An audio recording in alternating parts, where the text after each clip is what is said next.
Esto es, como decíamos al principio del programa, es la medición de la pobreza, ¿no?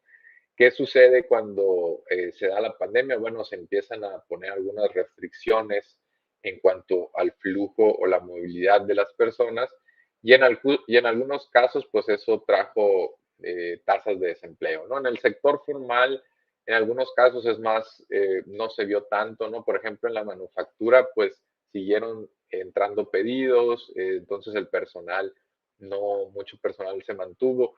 En el caso del comercio informal, pues que depende, por ejemplo, mucho del contacto con la gente para las ventas, que es difícil que se desenvuelva en un ambiente digital, pues sí sufrió ciertas mermas. Pero la buena noticia es que este año 2021 la recuperación económica va avanzando más rápido de lo que se esperaba. El pronóstico, por ejemplo, del Fondo Monetario Internacional se volvió a revisar a la alza.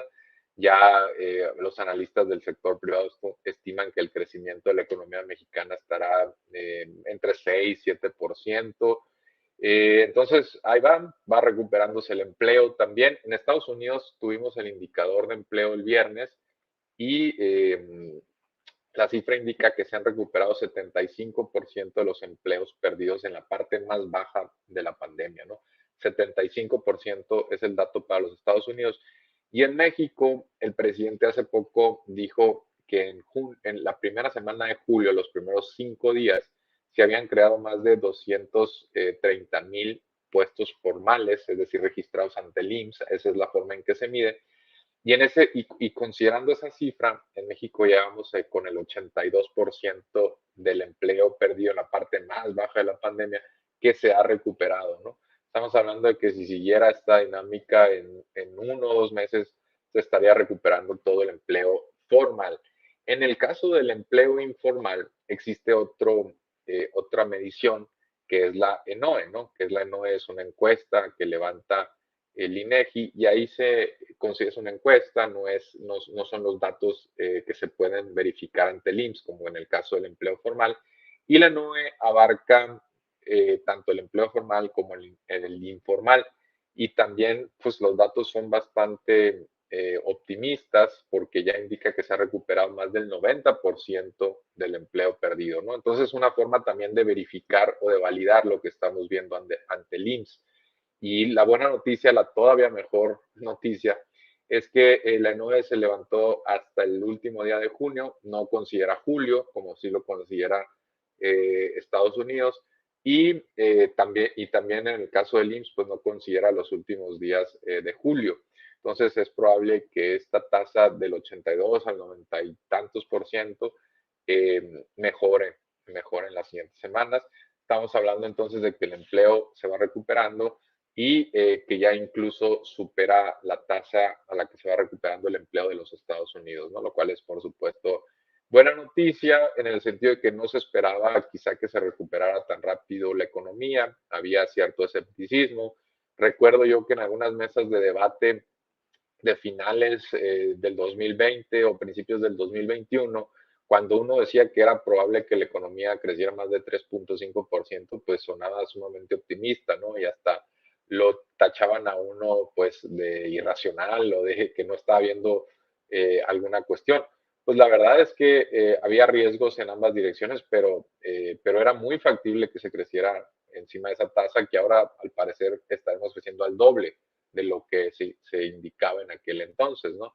¿Por qué? Porque han avanzado las campañas de vacunación. Recordemos que muchos analistas también fallaron en eso, diciendo, había algunos estimados de que la campaña de vacunación a ese paso íbamos a terminar por allá del 2022, 2023, cuando es un asunto no lineal, ¿no? De repente empiezan a llegar millones de dosis porque las farmacéuticas van ajustando, porque los países van ya también mejorando sus niveles de compra, las cadenas logísticas se empiezan a integrar para distribuir mejor las vacunas. Todo eso, por supuesto, contribuyó a que avanzara más rápido de lo previsto esa parte, ya que la economía también se fuera abriendo y abriendo y abriendo. Y en ese sentido, pues también que las economías como las de Estados Unidos se vayan recuperando ha permitido que México pues siga exportando muchos bienes y servicios y se ha ido recuperando también el comercio internacional. El turismo también, por cierto, se ha ido recuperando en algunas partes a tasas ya interesantes, en otras todavía no tanto. En el caso, por ejemplo, de los aeropuertos de Tijuana y Los Cabos, ya tienen tráfico por encima de lo que estaba registrando antes de la pandemia, lo cual es una buena y mala noticia. Buena noticia en el sentido de la recuperación económica, mala noticia en el sentido de que pues la movilidad ya está prácticamente a niveles prepandemia y que la gente pues quizás está relajando, ¿no? Mireya Cruz Molina, saludos. Eh, Siempre y cuando en la movilidad de los aeropuertos esté pues vigilada con protocolos, no es tan mala, no es una catástrofe, ¿no? Pero sí es algo en lo que hay que poner atención. Felipe de Jesús, saludos desde Atlixco, Puebla. Y bueno, dicho esto como a manera de preámbulo, vamos a ver algunas de las mediciones de pobreza que se divulgaron durante la semana, donde vimos que el número de pobres en México aumentó del 42 al 44% y el número de personas en situación de pobreza extrema aumentó del 7 al 8.5%, ¿no? La buena noticia es que la población vulnerable por carencias sociales disminuyó. Y otra buena noticia es que bajaron algunas mediciones de vulnerabilidad, por ejemplo, la de vivienda, se ve una mejoría que vamos a ver más adelante. Y una buena noticia es que se esperaba que el número de pobres a nivel nacional fuera mucho mayor, ¿no? Tenemos que la tasa aumentó, ahí vemos cuánto, pero el número de personas en situación de pobreza aumentó más o menos en 3.7 millones de personas. En el siguiente cuadro vamos a ver un tuit de Gerardo Esquivel, donde vienen algunos estimados, ¿no? De cuánto predecían algunos autores u organismos internacionales que se iba a incrementar la pobreza por un año que se antoja muy complicado por la pandemia y hemos visto que en otros países también ha aumentado la pobreza. Por ejemplo, Nora Lustig, en un estudio con otros autores, decía que se iba a incrementar entre 7.5 y 8.7 millones de personas. La CEPAL estimaba un incremento de 9.5 millones de personas en situación de pobreza.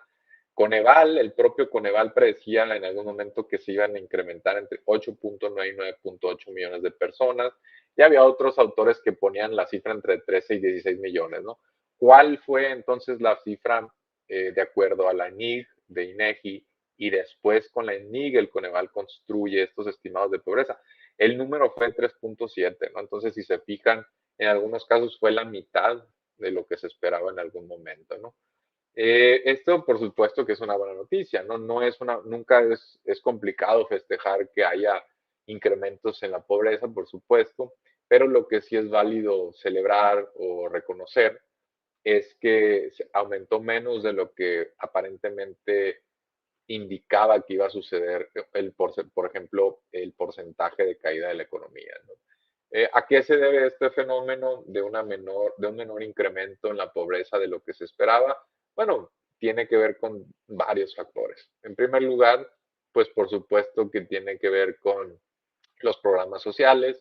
Hay que recordar que se siguieron transfiriendo las pensiones, que siguió, por ejemplo, las transferencias de personas en situación de discapacidad. Hay que recordar que se implementaron algunos nuevos esquemas de crédito para microemprendedores o muy pequeñas empresas, microempresas. Hay que también considerar, por supuesto, que se siguió ejecutando el gasto sin mucha dilación.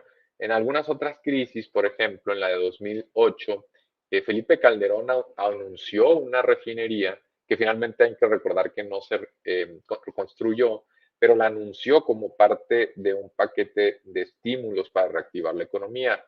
El manual dice que no es tan aconsejable hacer obras tan complicadas como una refinería en una recesión, ¿no? ¿Por qué? Porque ya para cuando la economía está saliendo del bache, pues probablemente tú todavía no hayas concluido los estudios, ya vimos que tuvieron dificultad con la compra del terreno y con los preparativos, ¿no?